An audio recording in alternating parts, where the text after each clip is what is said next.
Il nous faut créer le cadre pour se parler et se comprendre. Fin de la communication et plus de zones d'ombre dans le nouveau code électoral pour les militants du parti Bloc républicain. Ce mercredi 20 mars 2024, les nouvelles dispositions du code modifié et promulguées ont été présentées aux militants du parti dans la 6e circonscription électorale. Pour l'honorable Chantal Ayi, ce code met un terme au désordre précédemment observé dans les partis politiques, la transhumance politique notamment. En réalité, pour moi,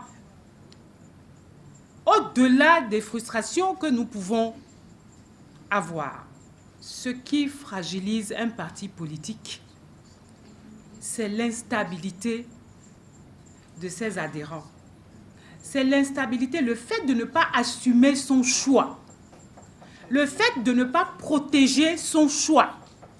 Parce que quand on adhère à un parti politique, c'est parce qu'on en a fait le choix. On n'adhère pas à un parti politique avec une âme braquée sur les tempes. On adhère à un parti politique parce qu'on a une ambition. Et on crée les conditions nécessaires à l'épanouissement de cette ambition. C'est ça qui nous manque.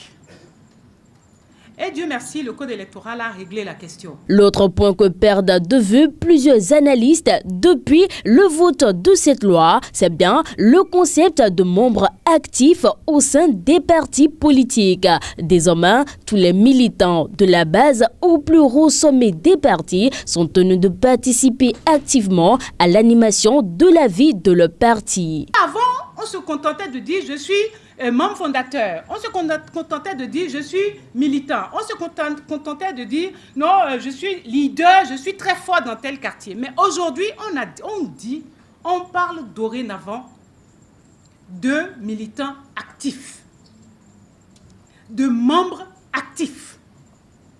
Et ça appelle notre responsabilité.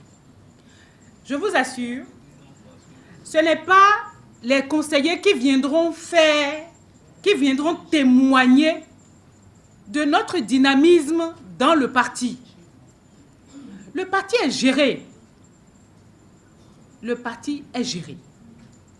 Le code nous donne juste l'opportunité aujourd'hui d'installer le débat participatif, c'est-à-dire qu'on tienne compte de tout ce qui part de la base. À travers cette initiative dénommée le Jardin des libertés citoyennes, des clarifications supplémentaires sont également apportées concernant la structuration des élections générales de 2026. Pour les communales, c'est toujours les 10% comme avant qui continuent. Ça, les gens ne savent pas. La particularité pour 2026 et à partir de maintenant, c'est que la sœur une de communale là, c'est ça qui va servir à désigner le chef quartier aussi. La particularité également à ce niveau, par rapport à ce qui se faisait avant, il y aura plus de conseils de quartier. Plus de militants figurant dans les partis. Ceux du bloc républicain savent désormais à quoi s'en tenir et promettent travailler davantage pour redorer le blason du parti.